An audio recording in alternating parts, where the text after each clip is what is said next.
Is it actually possible the New Orleans Saints were right all along when they drafted Tyler Shough as their future potential quarterback? I don't know. Are we going to really do that with one game here? Or maybe it's more than one game. I don't know. We'll have plenty to say about that today following the team's 24-21 upset victory on the road at NFC South leading Tampa Bay. And we have breaking news on the Tulane coaching front, along with talk of the CF playoff snubs. Did the committee get it right? Or did they get it wrong? Y'all always think they got it wrong. They can pick anybody and y'all think we got it wrong. Not we, them. You know what I mean. Gabe's here. I'm sure he'll see what buttons he can press when it comes to college football. And speaking of buttons, I think it's this one right here to start the Dattitude podcast. Let's try it out. If you're looking for the latest scoop and in-depth interviews on the Saints, the NFL, the Pelicans, LSU, along with the best bets of the week, then lucky you. Along with high-powered, in-the-know guests who cover our teams, Jim Derry brings plenty of Dattitude. And he'll always tell you the way it is, or at least the way he thinks it is.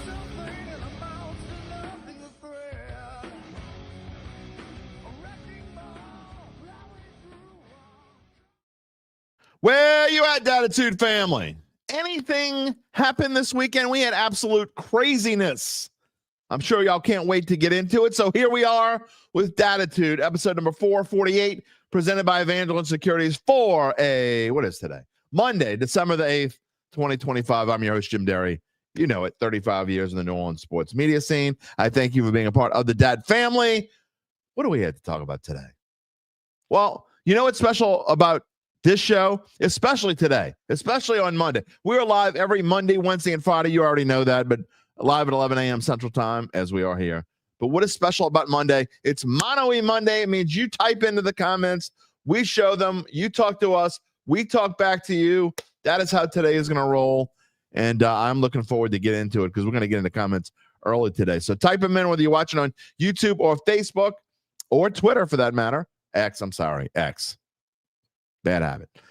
You can find me there at Jim Derry Jr. And if you haven't subscribed to the Dattitude YouTube page, please do so now. By the way, there's some confusion on my email. If you type an email to the old email address, my former employer, I'm probably not going to get it. In fact, I'm not going to get it. So you need to find me, Jim at jimderry.com. I had a couple people find me and say, oh, I typed you a couple. Yeah, you still type into the old email address. Jim at jimderry.com is my new email. All right, what is on today's show? You know what is on today's show. You see it there at the bottom. Shough leads the Saints to an upset. Now, look, mixed feelings, not really. We always talk about you don't ever root for your team to lose. So it was a little bittersweet yesterday that the New Orleans Saints knocked me out of my knockout pool.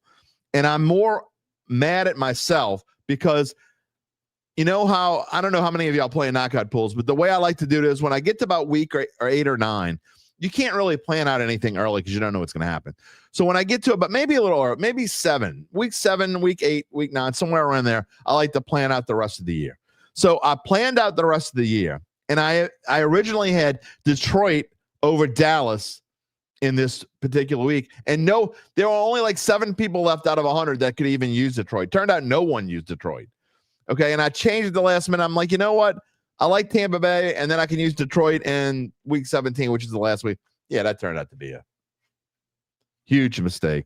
So I'm mad at myself, but I kept thinking yesterday, every time I wanted to root for Tampa Bay to win, I'm like, nope, can't be a hypocrite. You can't root against the Saints. You just can't. You tell everybody there's no tanking. I don't let the Saints affect my fantasy team. If I'm going to lose in fantasy, so be it.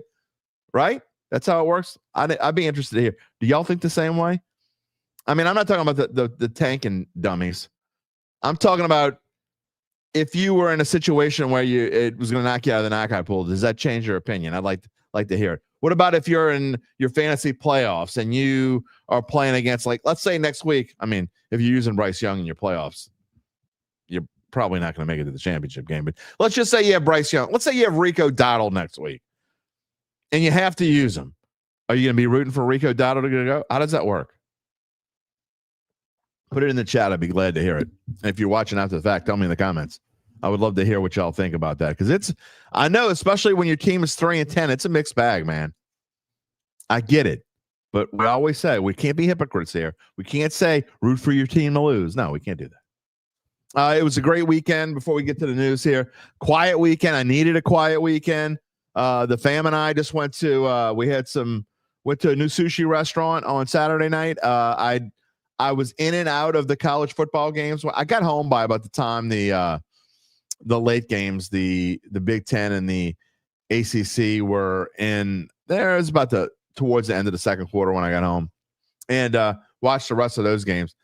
Look, people are talking about Tulane can't win and can't do that. I get it. It's a team that's not going to the college football playoffs, but Duke won the ACC championship. Tulane beat the snot out of them. I don't care what the final score says. I was there. Tulane beat the ever-loving snot out of Duke. It wasn't close. It was never close. The game was never close. They just beat up on Derry and Mensa. And, I was wrong about that pick, by the way. That's what happens when you pick square picks sometimes. But, you got to give credit to Tulane. We're going to get to Tulane. By the way, breaking news on the Green Wave this morning. We're gonna talk mostly about this later in the show, so I don't want to spend too much time on it right now. But On 3 was the first to report this, and now everyone is reporting this morning, that Tulane has promoted from within.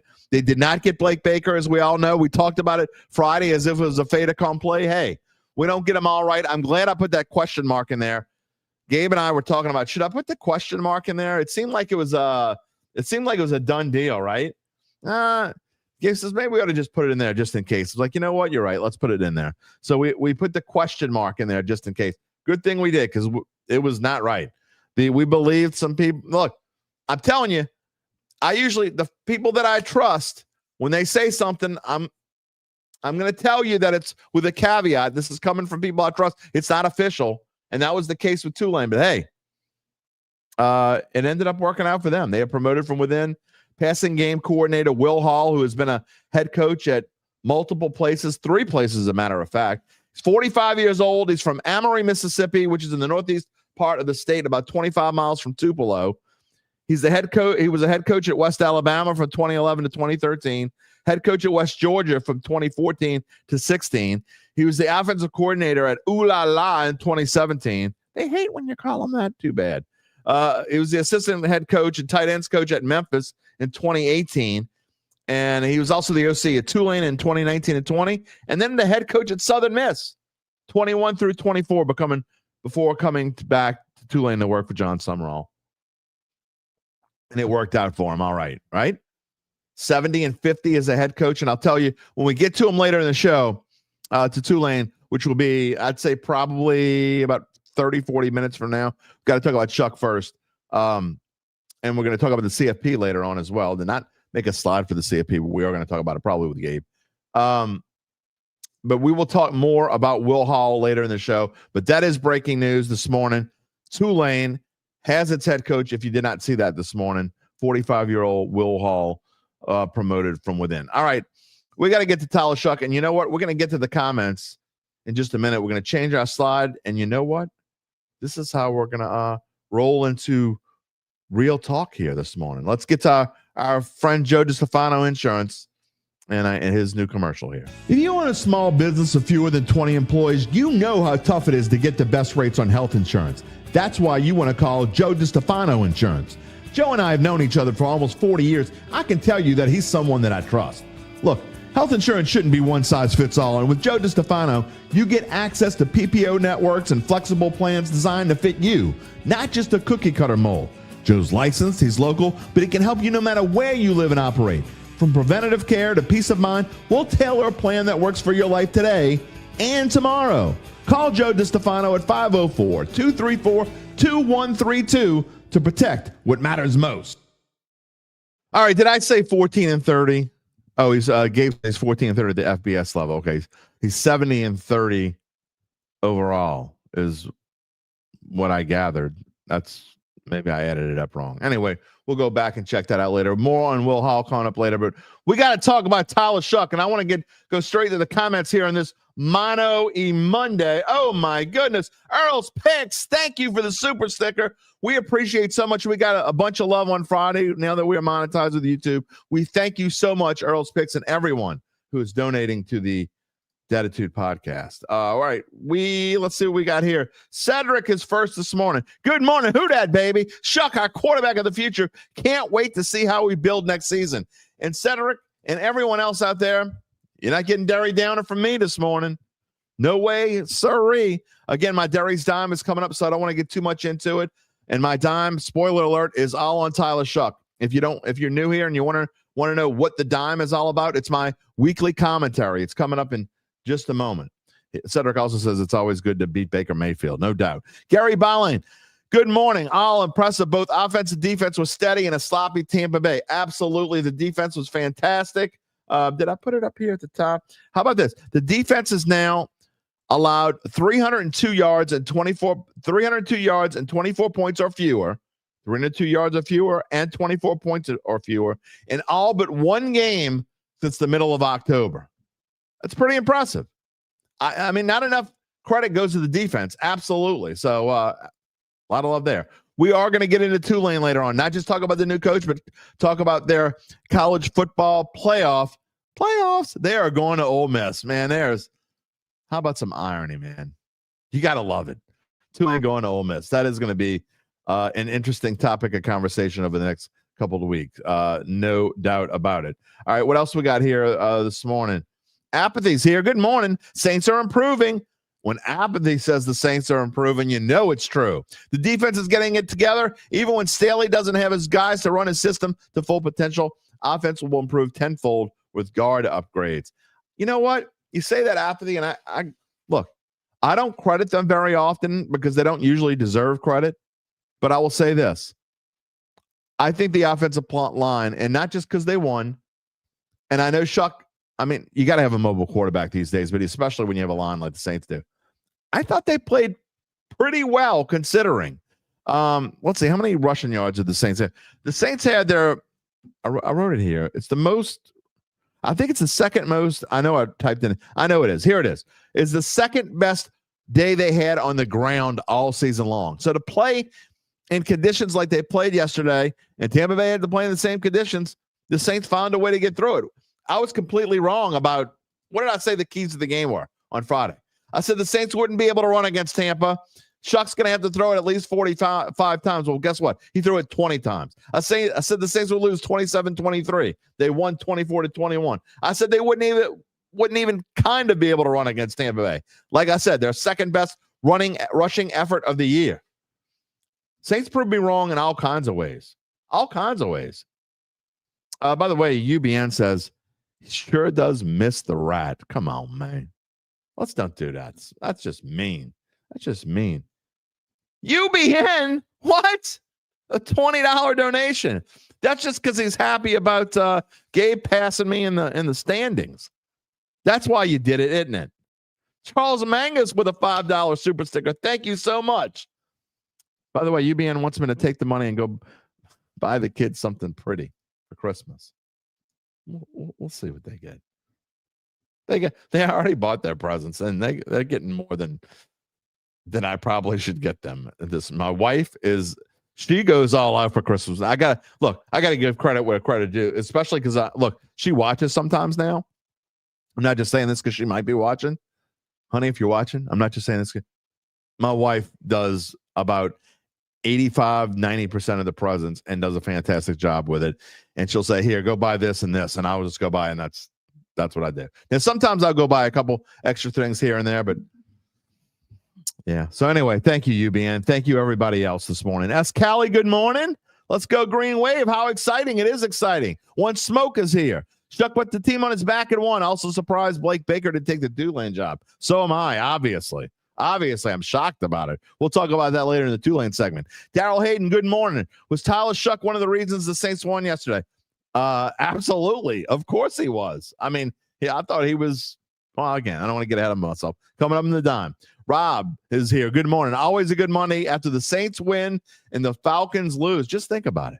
Panthers didn't play this week. Saints are the only team in the NFC South to win a football game. Gabe, if you can, I don't know how hard or easy this would be to look up. See if you could find out when's the last time the Saints were the only NFC South team to win in a week. It actually might have happened the Giants week. I'm not 100% sure about that. It might have happened this year, but I don't think so. Brian Cavett, happy Dat Monday. It wasn't pretty, but hurricane-like rain will do that to an offense. Shough looks the part, and it's nice to know 26th draft they can go get a playmaker. I can tell you this. There's no doubt now. I mean, again, barring injury, barring something really strange, and I don't even think a collapse now would do it. I mean, there's only 4 games left in the season. I think there's no doubt now. I would say there's a 98% chance the Saints will not draft a quarterback, at least not in the first few rounds. They might draft one later in the draft if someone they like is available and that's just there and they use a pick on them. I don't know. Rob says not the best weekend for the Pick'em crew. It wasn't the worst week. Well, it was a terrible weekend for me. Although you know, Rob, you say that, and so more times than not, as of late, I only bet my best bets, and that's it. This week, I made about 7. There were like 7 things I liked. Now, I know y'all think I'm just saying this. I guess I could show you my slips, but I had a pretty good weekend overall. Everything I didn't put in the best bets won. So overall, again, I know you might find this hard to believe, but overall, I had a winning weekend, just not here on the show. Week 10 this year. Okay, so it wasn't that long ago. The last time that the Saints were the only team in the NFC South to win. So it just happened. It's not that big of a deal. One smoke. Hey, Gabe, how about them Texans? Man, that defense is something. No doubt about it. Had that last night. I told Gabe offline, I was a little ticked at myself because I was going to bet the money line and I chickened out at the end and I just took the 4.5. Would have made more money. What else we got here this morning? Adam Varner's here. Good morning. Shough has done well, earned a shot. No doubt about it. Dylan Smith says we might have our quarterback. What a game. Charles Mangus. Good morning. Great game. Roll wave. Defense looked great again. No doubt about it. He means the Saints defense, by the way. The Tulane defense looked okay. Brian says, good morning, Dattitude family. If the Saints can finish strong, the season will have gone as good as we could have hoped. Improvement throughout the season. You know, we predicted 4 wins on this show. They're at 3. They're at 3. I mean, I think they have a real chance to win 5, right? I mean, they've gone 2-2 in their last 4 games. Do we think they can go 2-2 again? I think they can. We'll see. Mark, good morning. Shough time. Hakeem, big dog, what's going on? Mark says they need to clean up the penalties. What are they doing penalties-wise yesterday? Oh, yeah, I didn't realize it was that bad. You're right. 10 for 82. Tampa Bay had 7 for 49. Yeah, you got to. That's 10 for 82. That's bad. Brian says his favorite of the weekend was Tulane putting an ass whipping on North Texas. The Tulane D is legit. I don't know. We'll see. They're about to play somebody that's really good. Just saying. Not saying I'm not picking them. I'm just saying. Barry Ulay is here. Good morning. James Madison, Tulane are not one of the top 12 teams in the nation. So, Barry, I'm not going to agree with you on this one. It's Tulane 150% deserves to be in the college football playoffs. Sorry. This isn't a popularity contest. It isn't. And I'm going to give you a spoiler alert. I think the committee, with the rules that they have to go by, I mean, we can argue about this every year. If you want the 12 best teams and you want to forget about the smaller school, Tulane is representing Mighty Might, okay? Think about, remember, who was it in the Fiesta Bowl when they did the Statue of Liberty game? Boise State. Who'd they beat? They beat Oklahoma. Was it Oklahoma? Oklahoma, and they did the Statue of Liberty play, and the fullback got proposed to his girlfriend and all. That doesn't happen. Okay? That Boise State would have been a playoff game today. That wasn't a playoff game. It was just a major bowl game. It was Fiesta Bowl. That doesn't happen today. Who are you to say that Tulane's not one of the best 12 teams in the country? Because, frankly, I think they potentially could be. Now, they have looked at times like they're not one of the best 80 teams in the country, but they have played games where they're, I think, one of the best 12 teams in the country. But even if they aren't, so what?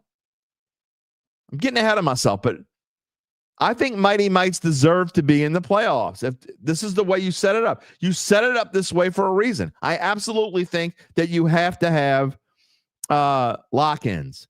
You know, we're going to take these 5 conference championship teams. Should Duke got in over James Madison? No. Duke won the ACC? Great. The ACC sucks.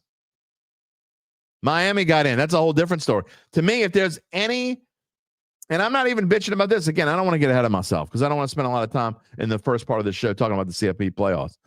But I'm just giving you a heads up warning. Every year, you can say, I don't care who they pick. As long as they're picking, as long as they're on guidelines that say, it's not like the NFL where if you do this, and this, you're going to the playoffs. You know what you need to do to get in the playoffs in the NFL. They have chosen the method, and this may not be the right way to do it. I don't know how you would come up with a formula to figure out who goes and who doesn't. But as long as humans are picking this thing, there's always going to be scrutiny. Someone's always going to be pissed off. Alabama shouldn't have got in. If Alabama shouldn't have got in, they shouldn't play in the damn SEC championship game. Get rid of the championship games. I understand what you're saying. They got 3 losses. One of them's in a championship game. Look at Notre Dame. You want to compare Alabama to Notre Dame? It's not a comparison. Alabama's clearly better than Notre Dame. Alabama would wax the floor with Notre Dame. I'm sorry, they would. I don't care what any of y'all think. And Miami's going to get waxed in the playoffs at some point. Let's see who did they play to start off here? Live TV, Derry. Live TV, Texas A&M. I don't know if they're going to win that or not. It doesn't matter. Whoever wins that game is going to has the right to go get their ass kicked by Ohio State. I don't know who wins that game right now. I'll tell you who I think later next week. Doesn't matter. We'll get to that. I'm telling you, we're going to spend some time talking about the playoffs this morning. Shucky Ducky, quack, quack. Yep. Hakeem says, great win. Pleasure watching the Saints come back, play complimentary football, and get the victory. It absolutely was. Tom, good morning. Who that's? Isn't it good to know we can run the ball?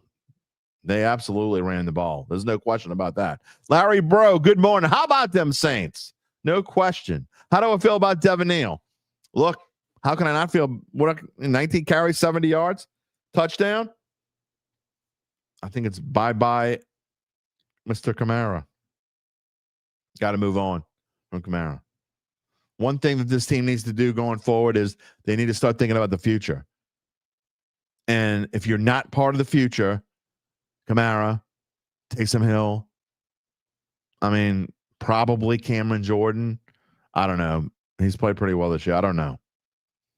But on offense, for sure. I'm telling Kamara, do you want to be traded and go somewhere else so we can trade you? Or do you want to be cut post June 1 and we'll save $8.5 million next year on the salary cap? Probably going to be cut. Just saying. Smoke doesn't agree. It's not just about money. Alabama shouldn't have been in. Yes, they should have been in.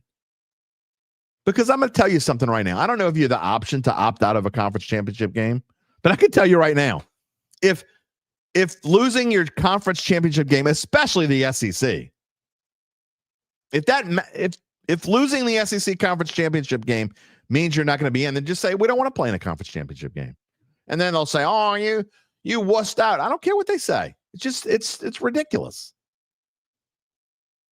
Just saying. Mike Silva, good morning, Coach. How are you? Notre Dame is very childish about not playing in the playoffs. If they're serious, join a conference and play a real schedule. 100%. Oh, I'm going to go over Notre Dame's schedule in a little bit. And wow, we're taking our football and going home. Look, you may hate Alabama, and I get it. I don't like Alabama. I'm not taking it for Alabama because I like Alabama.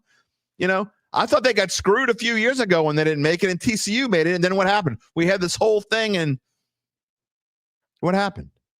Ass waxing. That's what happened. Alabama deserves it. I don't like Alabama. Okay. If you're new here, I don't like Alabama. So don't think I do. But they got it right. Chad Gage, good morning. Shough is exceeding your expectations. Let's draft some weapons. I think there's a good chance. Let's see. Brian says that Saints knocked him out of the knockout pool too. Still happy they won. As for fantasy, he roots for the opponent. All I root for is the opponent is going to score. He just hopes it's his guys. Yeah. What else we got here going down? And I'm trying to catch up so I can get to my dime. So I apologize if I pass up a few of these comments, but I'll come back to you all, I promise. Ron Hendrickson, good morning. Shough looks like a faster, younger Taysom Hill. I don't think I'd compare him to Taysom Hill. I get where you're going. He runs better. He's a better overall quarterback. Taysom Hill's not a quarterback. Okay. I know the quarterback whisperer thought he was going to turn him into a quarterback. Taysom Hill is never going to be the starting quarterback for this football team. Not for a long period of time anyway. UBN. I'm a Tulane and a Bama blowhard. No doubt about it, UBN. Roll Tide. Justin Bracey. Oh, boy, this ought to be good. We don't have a playoff. We have an invitational. James Madison should be nowhere near this, LOL. Can make an argument for Tulane, but they're probably going to get smoked again by Ole Miss. The way that it's set up, you take either Duke or you take James Madison. I'd vote for James Madison. I like Mighty Mites. I like underdog stories. I mean, no one ever thought that Hickory High was going to beat mighty South Bend, but yet it happened. Cinderella stories happen. And you know what? If they get their asses kicked by 70, I still wouldn't change it. I like the way that it is. 100%. Justin also says Tampa cost them 2 parlays yesterday. Yeah. I didn't bet on. I actually bet on the Saints money line a decent chunk, which will help me have a good day. Now, I'm going to admit here publicly, I didn't necessarily think the Saints were going to win. I thought they had a slight chance to win. But I did it to hedge on my knockout, because if I would have won knockout yesterday, if I would have just done what I wanted to do, and there's only like 20-something people left, I'd be in a really good spot like I won last year. So I did it to hedge. I got a little bit, so it was nice. Daryl Romero, great show. Who dat and roll wave. Absolutely. Saint for Life is here. Who dat? Jimmy Wilson, good morning, my brother. How you doing? Tedders is here. Definitely see improvement. Sean's here. This was probably the most complimentary football Saints have played all season. They just have to clean up the penalties. No doubt. Joe DiStefano Insurance. Seems like the Saints are getting a lot of effort out of these newer players. Look like there's no quit in the team like in past years. Definitely no quit. And especially, this is when I'm going to go back to the defense here. And you see the stat that I showed on screen here. The defense has stopped 5 fourth down attempts yesterday. Now, I told y'all what I think about Todd Bowles many times. Not going to get into it here. Although they keep winning the division, so I guess it can't be that bad. But Tampa Bay, if they don't go for it, I know y'all love the newfangled football. I don't. Okay, not all of you. A lot of you agree with me.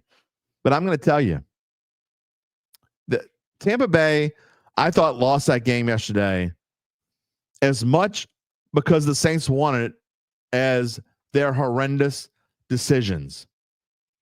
Going forward on fourth down twice, either at the 50 or inside their own 50. I can go look up the play-by-play later, but just some terrible, terrible decisions. Mr. J. Hamilton's here. You want Shough to be right and be able to win out. He's got a chance. Was it 24-20? Did I screw up the score, Tom? I did? Okay. 24-20. I apologize. Won't be the first time and the last time. I can't go back and fix it right now. But, yep, I did screw up the score.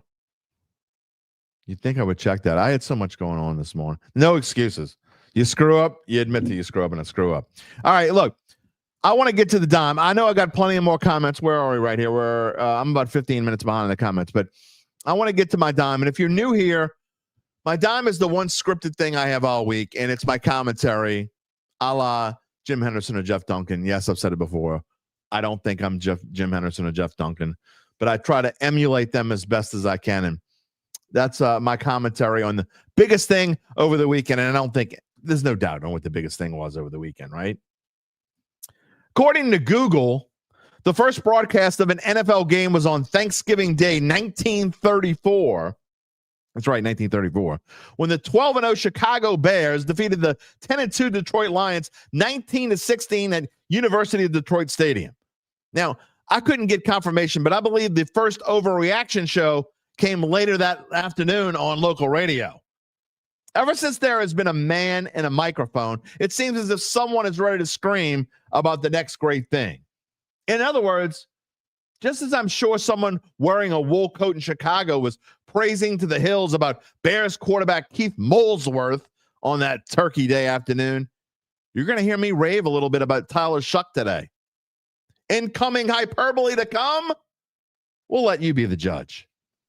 It's especially interesting since I was the one in the same space a little more than 7 months ago talking about how the Saints reached to draft a dude from Louisville with the 40th pick when they were just going to be in the same boat in April 2026 and have to do it all over again.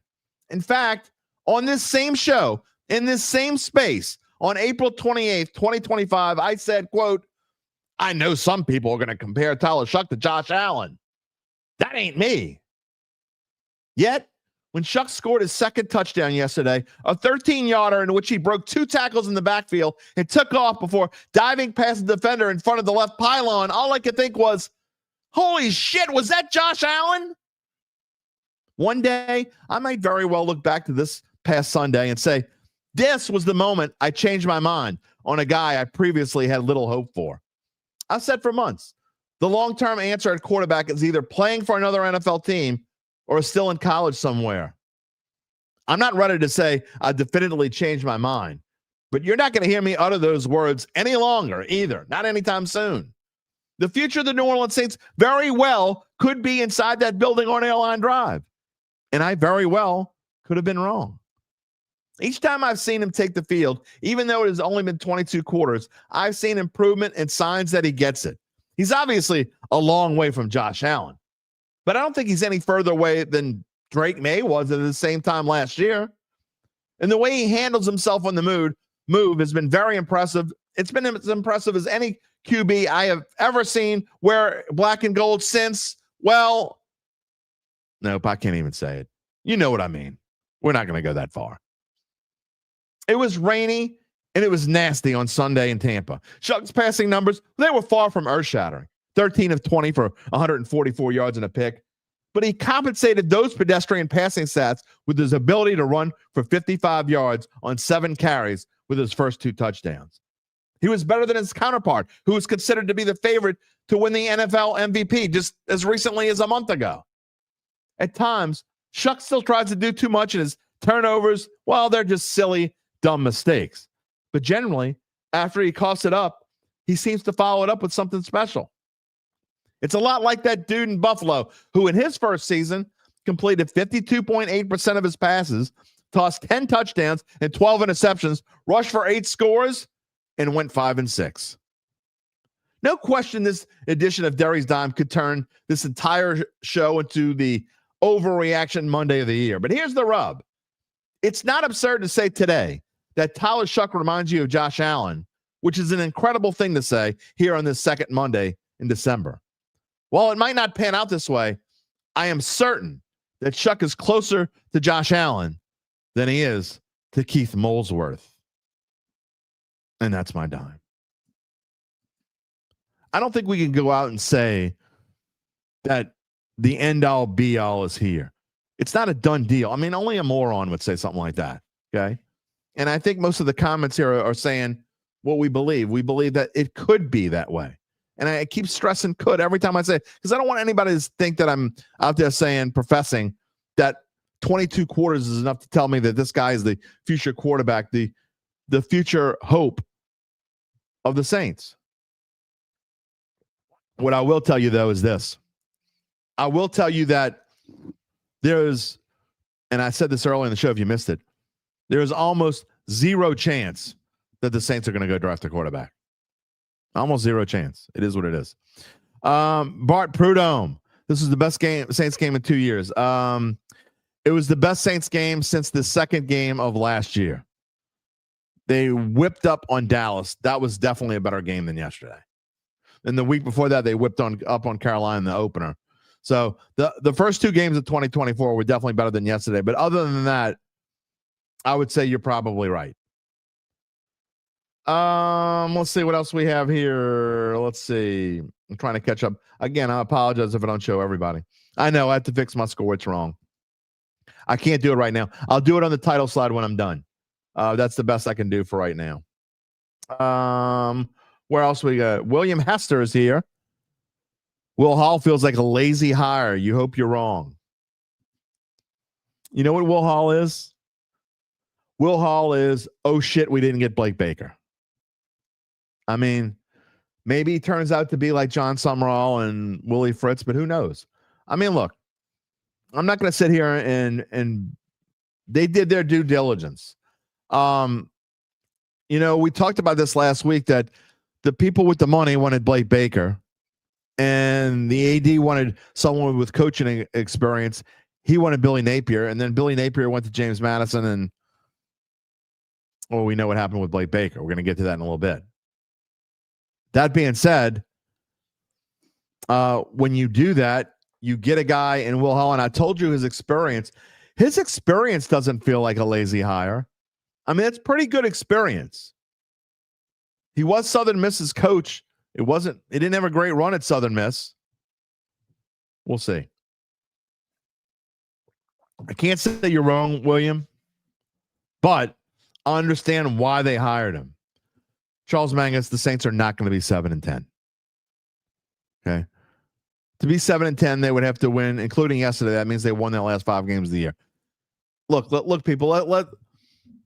I mean, I've already gone on a limb with my hyperbole of Tyler Shough could be the future. I'm already like, you know how I put the question mark on Blake Baker and then I turned out to be wrong? I'm not. My big butt is not going to go stand on a branch and hope it doesn't break on Tyler Shough yet. Okay. I will say that I will tell you that he's definitely better than I ever gave him credit for. There are things that I see that lead me to believe he could be the future, but you can't think this. And look, I'll be glad to say, Charles, you're right. Or 6-11. I don't see this team winning even 3 out of the last 4 games. I get who they're playing. They're playing Carolina this week. They're underdogs at home. They're playing Tennessee. They're playing the Jets. And they finish up with Atlanta. Could they win 3 or 4? Sure. Could they win 4? And I meant to run a slide on this, and I know I have a picture of it. The Athletic does this thing, and I didn't have time. I ran out of time. But The Athletic does this thing each week. It's called the race to the number 1 pick. I'm sure a lot of you have seen it. I don't know if you looked at it this morning yet or not. But just a couple of weeks ago, the Saints were somewhere in the neighborhood of 80%. You stand by, you're getting ready to eat crow. Okay, well, I would say after in the next week or 2, you can thaw out that thing, that crow po' boy, because Saints aren't going 7-10. Just like we talk about pie in the sky, the same people who like to say in the beginning of the season, I think this team's going to be. All the people who predicted, besides Lance, who's not here today, I don't think. Besides Lance, all the people who he is here. Okay, I'll get to him in a minute. Good morning, Lance, by the way. All the people besides Lance who picked the Saints to win 10 games, I haven't seen them in a while. Just saying. Even Who Dat Daddy's been going a little bit. If you're watching after the fact, Who Dat Daddy, we miss you live. But the Saints, by the way, are now their chances to get the number 1 pick. Boy, you tankers are going to hate this. Is down to 5%, and I think it's basically 0%. The Saints, even if they do lose their last 4 games, they're not getting the number 1 pick. I'd be shocked if the Saints get the number 1 pick. I think the Raiders are going to get it now. They're 44%. The Giants currently, if the draft were today, by the way, the Giants would get the number 1 pick, although they have just an 8% chance because of their remaining schedule. However, what I really find interesting looking at, again, I was going to make a chart for this and just ran out of time. But to have a top 5 pick, Saints are now only 44%. That was, like I said, like 78% not long ago. Top 10, they're still 97%. I would bet they're going to be in the top 10. The bottom of the top 10, though. Hakeem, I'm not sure what you're saying. Again, I know I'm running behind you. This is like 20 minutes ago. You said Oklahoma. Maybe Oklahoma didn't deserve to be in. I'd rather Alabama be in than Oklahoma, is my opinion. Just saying. He was answering my Statue of Liberty question. Oh, thank you. Good morning, William. Glad you're here. One Smoke says Bama's going to beat Oklahoma. UBN says get rid of the championship games and have play-in games 5 through 12. Well, they're going to have 16 teams before too long. Let's see. There's my nephew, Bo. I don't agree with Bama being in, especially when one of their losses is 5-7 Knowles. And Notre Dame should be in the CFP, in his opinion. Those two losses are the two playoff teams for only a combined 4 points. I'm getting to that. I don't want to take away from the Saints. I'm gonna give you my, again, I know Gabe is on y'all side. I'll let he'll have his opinion. We'll get to it. I promise. But we're going to talk about the CFP playoffs in a little bit. William also says, opt out like a champion today. Exactly. What else we got? I want to show. I apologize if I'm passing up on a lot of college comments here. I'm trying to get back to current as best as I can. Mitchell says the kid Shough has heart. What a performance. There's no question about it. Kyle Sherman, good morning. Technically blow boy, not blowhard as what the jackass of the week said. No, I think I called him. Gabe and I are working on this. We're trying to get the confetti. Is that what he said? He called me blow boy? Blow boy. Okay, well. I hate LSU and I'm a Tulane blow boy. Oh boy. Charles says my short was great yesterday. If you missed it, I gave kind of an extended look on the whole. In 3 minutes, I gave you a 3-minute dime basically, and the first minute was Shough. The rest of it was what I thought about Devin Neal in the defense and other things. Who dat? There he is. Lance is here. By the way, speaking about giving credit out, no one's going to give credit to the offensive line, but you don't hear a lot of bitching about the offensive line today. So I gave a shout out to the O-line because I think they played well. I really do. And when you look at the numbers again, Saints total yards, okay, 260 is not great. It's okay. Third down efficiency, though, this is much better. Again, not great, but 5 of 11 sure beats where they've been. Only went for it once on fourth down. They had 4.7 yards per play. That's pretty good.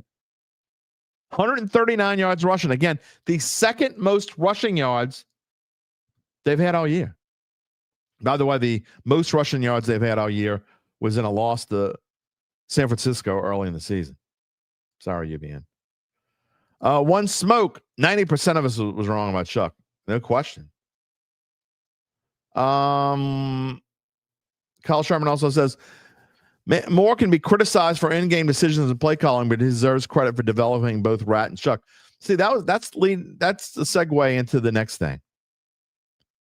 I think, I got to be honest, I thought Kellen Moore coached his best game of the year yesterday without question.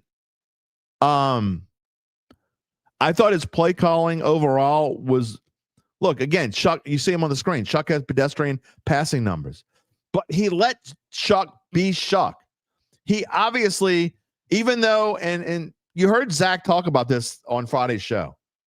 Zach didn't necessarily agree with, he said he could see where I was coming from, but Zach didn't necessarily agree that the Saints would abandon the run because the last time the Saints played Tampa, Kellen Moore talked about, and I should have taken this into account and didn't, but Kellen Moore talked about abandoning the run too soon in the, was it 23-3 the last time they played them? The Rats' last game? Shough came in the second half. That he abandoned the run. Shough threw it like, I don't know. I think he threw it 20 times and only played not even a full 2 quarters. This game was different. He was set. He didn't care that Tampa Bay's run defense was one of the better run defenses in the league, and that passing defense was terrible. No, he ran Devin Neal 19 times to 70 yards. Shough ran it 7 times. Let me go back here. Other things that I don't have in the box score. Who else ran it? Evan Hull, who ran hard, one time for 4 yards, but Audric Estime got it 3 times. And Taysom Hill, look, I know y'all love you some Taysom. It's time to end it, man. It's ended. Got to end it. Taysom does not belong in football games anymore. Sorry. You know, I know some people had keys to their game as they were mad because Taysom only touched it one time. You think anyone's mad today that Taysom Hill only touched the ball twice for -1 yard? No. Taysom Hill should not be a part of this team. I love no question, he's going to be in the Saints Hall of Fame one day. What he's done for this team is incredible. But you got to think about 3-10. Think about the future. Stop putting Taysom Hill in the game. And look, to Kellen Moore's credit, he basically has. He only touched the ball twice yesterday and once the week before that. This is Tyler Shough's team. You got to let him run with the reins. And again, that's one of the things I loved about yesterday and what Kellen Moore did, and that he let him run free. And I don't mean just run 7 times. Those runs were, I got to say, pretty spectacular. The first one was a long one, and the one he scored the second touchdown on, I mean, Vita Vea had him in his grasp, and he did a 360, took off, and dove underneath the defender. He had no fear, man. He had no fear. Kyle Sherman says Buffalo fans hated the Josh Allen pick. You can't coach height, arm talent, and athleticism. You can coach decision making, which seems to be the case. Farm Assist wants to know why I remind him of Buddy D. I don't know, but y'all should have seen me wear a dress. It happened. I did wear a dress. One day I will show it on this show with the 10,000 other people who wore a dress that day. Just saying. Why do I remind you of Buddy D? Because instead of the squirrel of the week, I had the dumbass of the week. I call a spade a spade. Or at least I call what I think to be a spade a spade. Joe, going back to Georgia, looks to be the most physical, talented team in the playoffs. Peaking at the right time. They should stroll into the Natty. I got Georgia before they played Alabama at plus 850. I got a couple tickets that I really like. One of those tickets is going to hit. We'll talk about that later later on. Phil Mariani is here. Where you been? Willie Hall was offensive coach at Tulane previously and did an outstanding job for the offense. Yeah, I'm not. Look, I get it. We'll talk about him again. I got a Tulane slide. We'll get to it in a few minutes. Infantryman, happy win Monday. Ugly game, but I like that Shough was able to elevate the offense for the dub. Good game by the defense. Staley is doing a great job. Look, you long-timers will know that I'm not a fan of Brandon Staley, but that's as a head coach. I think what he's done as a defensive coordinator, I mean, you got to put it above what DA did. I mean, what Brandon Staley has done with his piecemeal defense is outstanding. He's done an outstanding job, really. John Ailman says, Notre Dame got the bird from the mealy-mouthed weasels on the selection committee sponsored by the Atheist Sports Programming Network. Whatever that means, John, but they did get the bird. And look, you could throw, here's my thing with Notre Dame and Miami. That's what it came down to me. That's what it came down for to me. You can disagree about Alabama if you want to. And I'll know a lot of you do. But you're not 3-loss Alabama. To me, playoff games they don't count in your record in the NFL, and they shouldn't count in your record in college football either. They shouldn't. If you make your conference championship in the SEC, 99 times out of 100, you ought to be in the national championship game. I mean, in the college football playoff. With this bracket, the way that it is now, not necessarily the way that it was before. That's just, it's the SEC. I'm going to take the SEC runner-up to beat anyone in college football except for the Big Ten winner, and maybe in some years, like this one, the Big Ten runner-up. I don't think Alabama would beat Ohio State. I don't think they'd beat Indiana. But I certainly think they'd beat anyone in the ACC, and I mean anyone. I think they'd beat anyone in the Big 12, including Texas Tech or whoever else you want to put in there. By the way, didn't Texas Tech lose the other night? They're in. No, they won. Did they end up winning? What was the score of that game? Type in the score of that game. They beat BYU. What was the score of that game? I don't remember. That's when I was out. I didn't see any of that game. Actually, I can't say I didn't see it. I saw some of it. What was the score? 34-7. Okay, well, I was way off on that. But I think Alabama would beat Texas Tech, or it would be a good game at least. Some people argue that BYU, if they would have won that game, what would that have done? Knocked out James Madison, I guess, huh? Is that what would have done, Gabe? If BYU wins, they would have knocked out James Madison. And then Texas Tech would have still made it, right? Yeah. I don't know. Anyway, I'm getting ahead of myself. I got about 20 minutes at the end of the show to talk about Tulane and CFP. A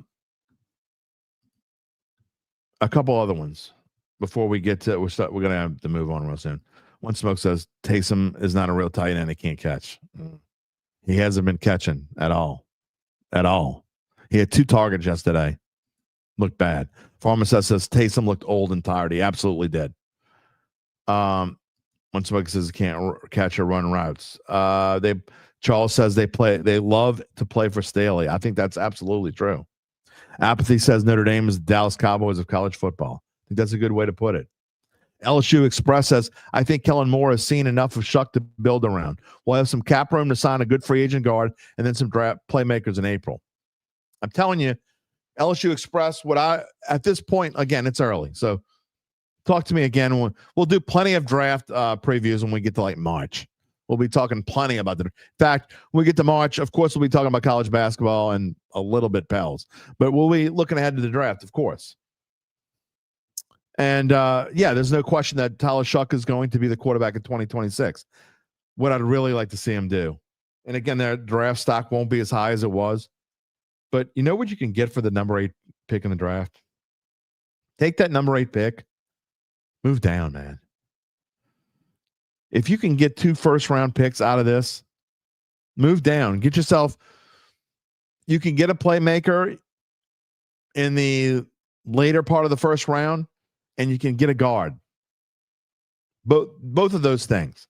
Late first round, early second, I don't care when you get it. But trade down. What are you going to get high up where you are? I don't know. Again, this is early, so I don't know. Jason Benson is here. Good morning. Just getting up. Hey, it is what it is. I wish I could still be sleeping. I used to back in the day. Can't believe I missed most of the show. Only day to sleep. Tomorrow's my only day to sleep. And I'll probably get up at 8:30. That's what I've been doing. Eric Kurtz. Hey, hello, Eric. Give me some Shough, more O linemen, and a WR1. Give me that wide receiver 1. They got a wide receiver 1. They need another one. I'm going to say this again. If you don't think Chris Olave is a wide receiver 1, you're just a hater or you're a moron. And you can pick which one you want to be. If you don't think he's one of the top 32 receivers in the NFL, you're just plain wrong.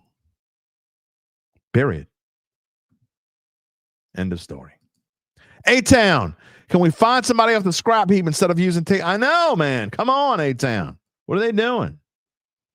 James Landry says no problem with the final result, but the process looked bad. Jumping Notre Dame 2 spots when neither – well, they really only jumped them by 1, I thought.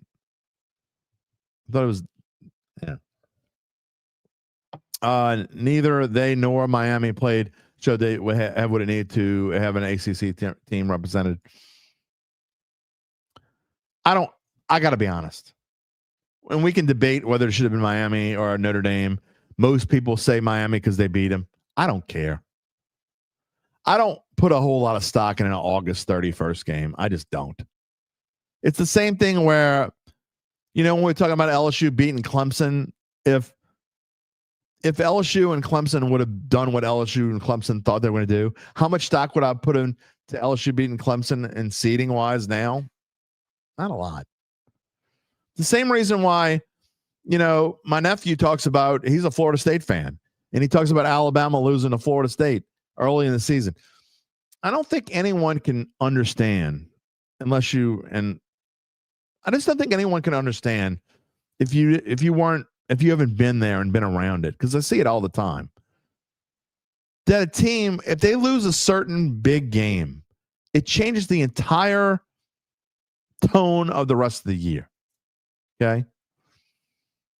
Like for Clemson, I think Clemson was so much better than they played. Okay? I don't get me wrong. They stunk it up. They have no one to blame but themselves. They underperformed. I'm beginning to wonder about Dabo. Whatever. But had Clemson beat LSU, I don't know if they would have made the playoffs or not, but I think that season would have been a whole lot different. Again, what does that have to do with the next game? It changes your mentality. You go into a season thinking, everybody's talking you up. We're one of the best top 4 teams in the country, and then you go get smacked in the mouth, and you lose to LSU, who ends up being just average at best. I don't know, man. Again, every game. That's why I just don't put a whole lot of stock on August 31st game. I'm not saying it shouldn't matter at all, but look at the body of work. We'll get to that. I know I keep saying that. It's already noon. Caribbean Bean Cool says a kiss on the forehead and thanks for the good time, Rattler lovers. I'm not going to rip on Rattler lovers, and I'm not going to rip on the Rat. There's a lot of people out there who still think, I'm not defending them. Y'all know what I think. But there are a lot of people who still think that if Spencer Rattler had a full season chance behind a real offensive line, that he's at least as good as Tyler Shough. I don't agree with him. I think he's got plenty of chance, but they're still out there. I'm telling you, you can still find them. Ryan says, simply put, head-to-head is the universal tiebreaker. Not when you're a human being. It's just not. It's just not. You can't. I don't agree with that. It is in the NFL if it's just you against someone else. But not when you're talking about, it's different when you're talking about we have set rules for you to make the playoffs. The NFL, what needs to happen in week 18 for the 7th team, the final wild card team, and the final division champion to be decided. You know what needs to happen. You're leaving this up. As long as you leave it up to a panel of judges, there are no set rules except for the ones they actually have listed. Now, if you want to go in and if you want to make a rule head to head, I have no problem with that. If you actually want to make that a rule, if you want to make it a rule, put it in your bylines. The rule is if head to head comes into play, then we use it. I have no problem with it, but that's not the rule. So until that is the rule, you can't say that, in my opinion. All right. I think we're going to move on here. Last couple words about the Saints, because I want to talk about Tulane. And again, I want to get to, we've already talked. I could see y'all want to talk about the CFP. So we're going to spend some time talking about it. I wish I would have made a CFP slide. Does it need to be a rule in this case? Yes, that's my whole point. It needs to be a rule. If it's not a rule, then you judge by what team you think should be in there. And if I'm a judge on that committee, and I don't have a guideline that says they beat them, this is not one of my rules, I would have taken Notre Dame instead of Miami. They won 10 games in a row. That's who I would have taken. But I don't have a problem. I have no problem at all with the fact that they took Miami. None. But it's not a rule. And the bigger problem I have is what a lot of other people have. The biggest problem I have is that you basically, and look, the way Notre Dame handled it is crappy. Wah, take my football and go home. We're not playing in a bowl game. Screw you. Well, screw you, Notre Dame. You ought to play in a conference like everybody else. Why does Notre Dame keep getting special treatment? I don't feel sorry for you at all. At all. But the team that you are in August is not the same team that you are in December. And in my opinion, again, as long as you're leaving this up to people to judge and you're not giving them rules to follow, then they should be able to judge the way they see fit. And if you thought Miami was ahead of Notre Dame, if you were going to do this crap and put Miami ahead, if you were going to use this formula that Ryan's talking about and a lot of other people use and say Miami beat Notre Dame, then they should have been ahead of them all along. Why weren't they ahead of them all along? That's the biggest problem I have. I don't care which one you pick. That's my point. Phil says, look for the Saints to draft the quarterback to back up Shough. No way. No, Phil, no way. Again, y'all know what I think about Spencer Rattler. I don't think he's a starting quarterback, but he's fine as a backup. And if you don't want Spencer Rattler, then you're going to go find some free agent. Do not waste a draft pick on a quarterback, period. You're not going to, if you don't want a quarterback, if you want Shough to be your quarterback, and of course you're not going to want another, you want Shough at this point, you're not going to draft a quarterback. And Tom says that the Saints drafting the quarterback means they must trade Rattler. Not happening. Not only is it not happening, you're not going to trade Rattler because you're not going to get anything for Rattler. You're not going to get anything for Rattler. What would you get for Rattler? Does anyone think you? I'm not kidding. I don't even think you'd get like a 7th round. Gabe says 6th round pick. I don't think you'd get anything. I really don't. Appley says, imagine being a senior in Notre Dame and got screwed out of a final bowl game who isn't talented enough to play at the next level. I would think that senior is probably feeling that senior who got screwed out of a bowl game doesn't care today because he's with the school, and I guarantee you that they feel like, I don't care. They will care later, though. One day they'll look back and say, you know what? I wish they would have let me play in a. I wish they would have chose to play in a bowl game. And I will say that that's one thing that Notre Dame didn't think about. They took their ball and went home, but they didn't think about those kids that are playing for them, like you said, because right now those seniors don't care. But it won't be long before they look back when they're sitting at home during bowl season and watching whatever bowl they would have went to. I have no idea what bowl they would have gone to. Doesn't matter. But whenever they're watching that bowl, a lot of those guys would wish that they would have been able to go. Gabe says not only for those seniors, but the band and the cheerleader seniors and their family, 100%. As someone who was in the LSU band, was it a big deal for people in the band to play Baylor in the Liberty Bowl in 1985 and get your ass whipped? No. But it's not anything that people would take away from. Cheerleaders, band members, everybody, even fans to that extent. I don't understand why Notre Dame isn't forced to. I mean, this is 2025. Why aren't they forced to be in a league anyway? Why did they get, by the way, next year, I don't know if y'all know this or not, and I read this yesterday. If starting next year, if Notre Dame is in the top 12, they get an automatic bid. Which is, so it would have been a moot point. Had this been next year, Miami would be out. I promise you they wouldn't have kicked Notre Dame out. Joe says, I heard Rudy just entered the transfer portal. He's going to Miami. Rudy. I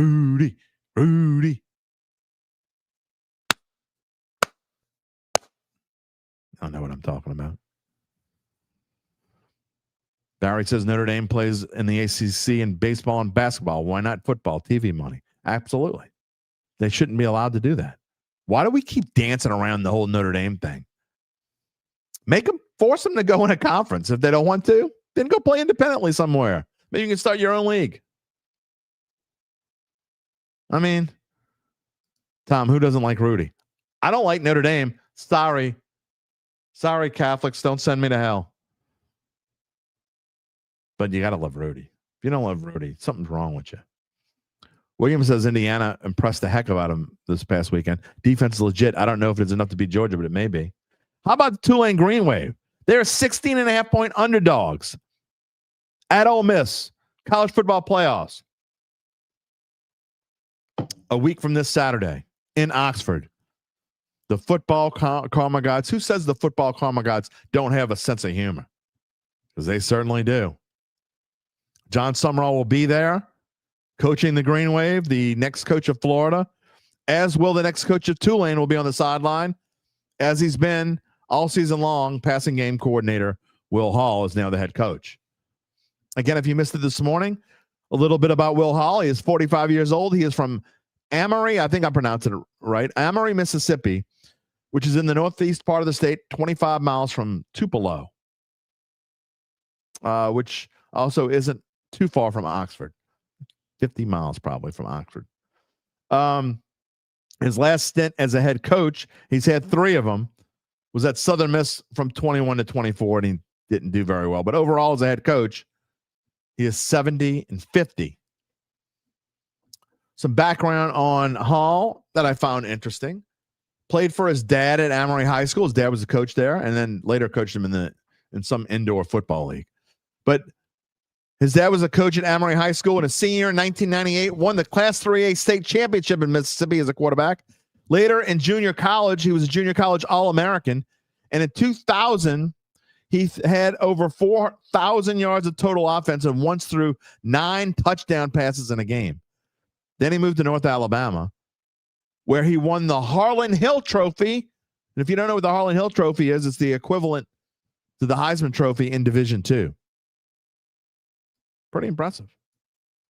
As a coach, look, I don't think there's any, you can't be ragging on what Tulane has done offensively. They've been pretty good. They've been pretty good. Gabe says Rudy was offsides. Come on, man. That's just hating. You're just hating. So anyway, I don't know if I like the hire or don't like the hire, but I understand why they did it. It was kind of a, oh no. Blake Baker, he said, I'm just going to say this. Again, if you watched the show Friday, you're like, those guys were wrong. And we were. And so were a lot of people. I mean, we put the question mark on there, but I'm not saying that we weren't wrong, because I said I was 90-something% sure that Blake Baker was going to Tulane, because the people that I trust said that was happening. The people, I can tell you this, the people who were going to pay the money to Blake Baker thought it was done. And I don't care that he was telling LSU recruits that he wasn't going anywhere. That means nothing to me. Coaches tell recruits and everybody else stuff all the time. They tell them stuff all the time. Doesn't mean a damn thing to me. I think that Blake Baker was going to go to Tulane. And then he changed his mind when he had a long day with Lane Kiffin. And so, and I'm going to come back to the slide. Again, you see LSU playing the Texas Bowl, December the 27th. But I think he had a long talk with Lane Kiffin, and Lane Kiffin did a great job and got him to stay. And then Tulane was like, what the hell do we do now? Williams says that Blake Baker will regret this decision, invest in Lane Kiffin at your own risk. See, this is why I think, again, it's not for me. It's not a decision for me to make. It has nothing to do with me. But my opinion is, for the little tiny bit that it's worth, which is almost nothing. I mean, the show is Dattitude with Jim Derry, so I'm kind of forced to give you my opinion. But if I had to choose between being defensive coordinator at LSU or being the head coach at Tulane, especially being a alum of Tulane, I would have picked Tulane. I don't think he's wrong for picking LSU. I understand why he ended up picking LSU, and it obviously was the toughest decision he's ever made in his entire life. He's going to be making the same amount of money at LSU that he was going to make being a head coach. But to me, you be a head coach at at Tulane for a couple of years, and if you do what John Summerall did, then you'll end up being an SEC coach in a couple of years. Who knows? Maybe he ends up being an SEC coach when his contract is up 3 years from now. Anyway, it's possible. So maybe he thought his road was, you know what? I have a better chance to be something bigger here which is, I'm sure, what Lane Kiffin told him. Then if he goes to Tulane and maybe he sees what kind of recruiting. Who knows what Tulane's, I mean, I don't know. One smoke. Maybe he thinks he's not ready to be a head coach. Possibility, I doubt it, because most coaches have egos the size of this studio. So I doubt that's the case. Jimmy Rosen says, why would anyone trust Lane? I don't necessarily think it's about trusting Lane Kiffin. You believe in yourself. It's not about Lane Kiffin. It's about you thinking that I'm this damn good, and if I can do this, what I've done these past 2 years at LSU, if I can do this for the next 3 years at LSU, then someone's going to want me to be their head coach in this league. And I think he might be right. Again, I would have taken the head coaching job at Tulane. I think that's the quicker path to being an SEC head coach. However, I get it. I have no problems whatsoever. And in Tulane, again, their decision for replacement of John Summerall, we'll find out soon enough. Chris Ross says, this is Mac Brown to Greg Davis, and we know how that turned out. What is Tulane doing? Talking about Will Hall. Again, jury's out. I mean, I know everyone was fired up about John Summerall, but I don't remember people being super fired up about Willie Fritz. You tell me if I was wrong. Gabe says he thinks it really was a family decision. Yeah. I mean, one thing Matt Moscona talks about is, think about how many times that family's moved. And when you're a dad, I can tell you as a dad of 2 girls, I wouldn't want to move my girls out of the schools they're in if they didn't, I don't know. It's a tough thing, man. It's a real thing too. And look, I give Lane Kiffin grief, but what did he do before he went to LSU? The signs were all over. What did he do? Sent his family to Baton Rouge to scout it out. He made sure he had a place for Knox to go to school and everything was going to work out with Knox, his son. He did all that because he's a dad.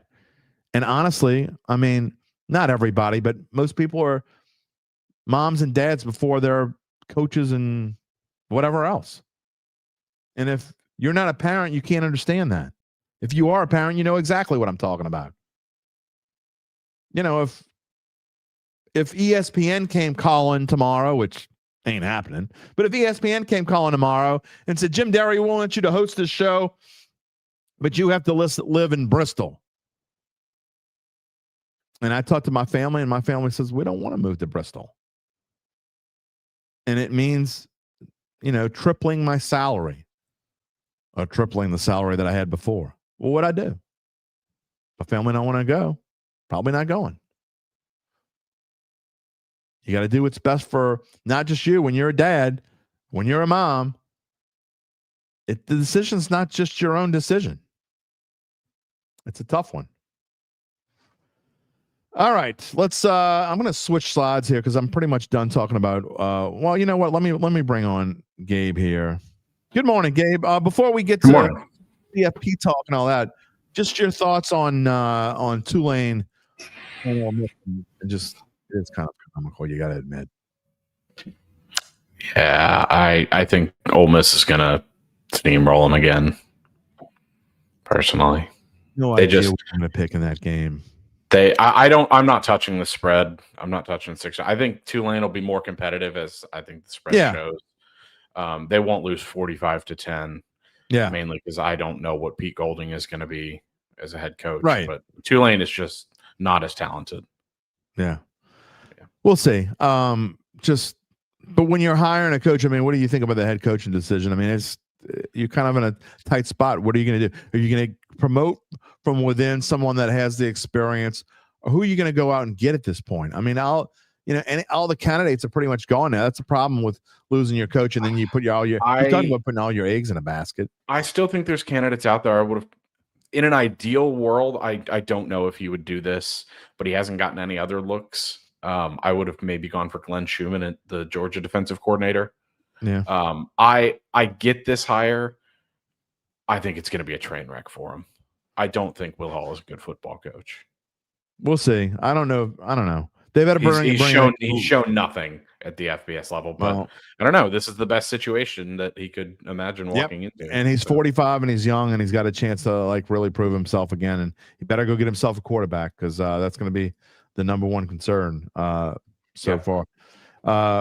As we switch to LSU, and this is actually the title slide I'm going to use, the slide I'm going to use for when we talk about CFP as well. But my nephew wants to know, Sam Levitt plans to enter the portal out of Arizona State. Should LSU look into him? I mean, I think they'd be crazy if they didn't, right? Yeah. I think that's a no question that's going to happen. All right. First, a quick Texas Bowl. Are you going to go to the LSU Houston game since it's in your backyard? If I can find tickets for like $50 or less, yeah. I'm not paying any more than that to go watch this football team play. 100%. You will find tickets for $50. I'm actually thinking about it. It's a Saturday. Maybe I'll drive to Houston. Who knows? Yeah, we'll see. I was talking about maybe going to the Music City, but they're going to Texas. Okay. Well, I mean, I think it's going to be super easy. We're talking about going. We'll see. Yeah. One Smoke says the cheapest ticket, it was $150, but it's early. That's because before yesterday, they hadn't opened up the upper bowls at NRG, so it was just the lower bowl sales. Okay, yeah. Yeah, so I mean that's if I can get tickets in section 619, which is where I used to have Texans season tickets, I'll do that. All right, let's get into it because we're at 12:19 now. We got about 10-12 minutes left in the show.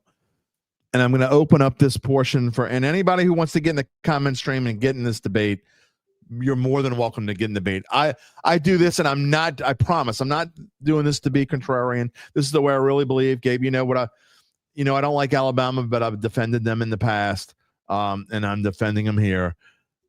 And again, we can get into the Notre Dame Miami thing if you want to.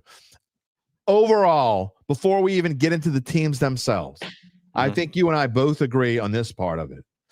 When you have anything that is left up to human beings making decisions, there is a 100.0% chance that people are going to be upset about the decisions you made, while there are going to be other people that are thrilled about the decisions made.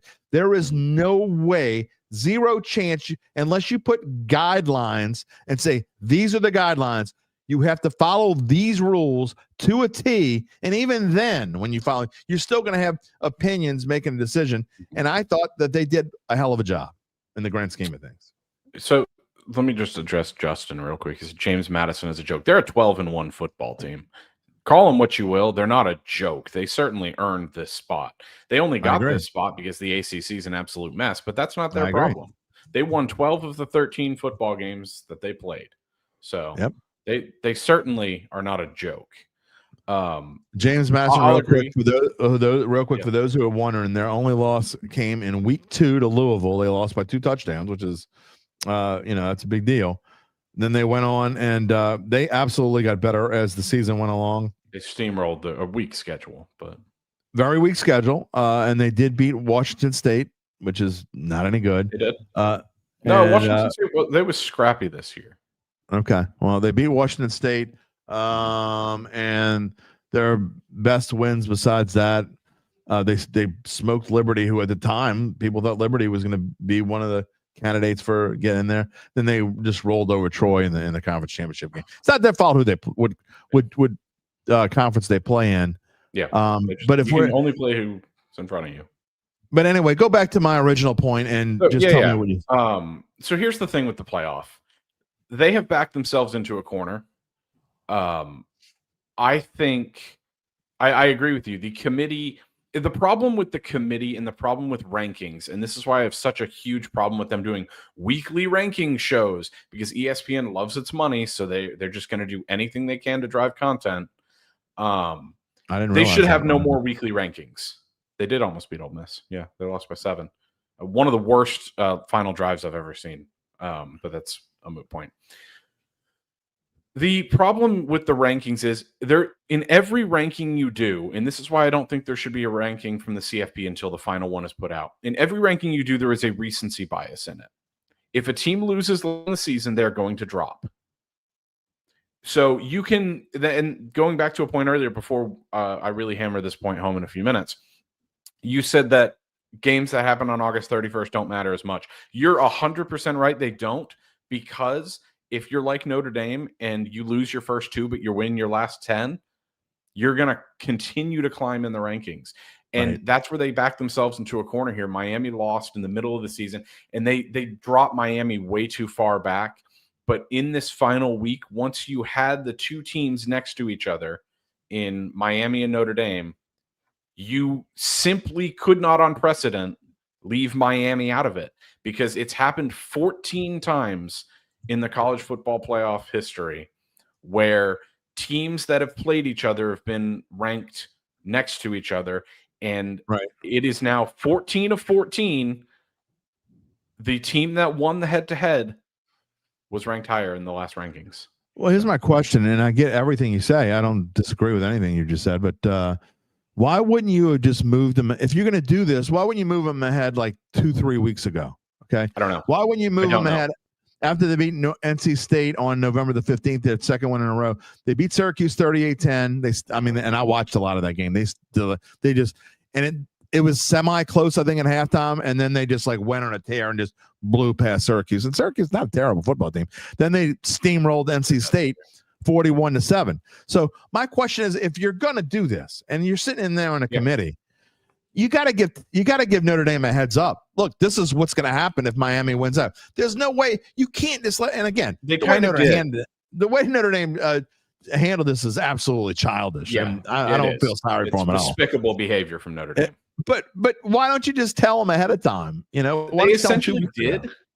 They essentially did. They said, if you listen to the verbiage they used in their ranking shows, they kind of foreshadowed this, and this is why I bet Miami at plus 410 to make it on Saturday, because they said head-to-head applies only when the teams are next to each other. They had that buffer in BYU going into the week, but BYU lost.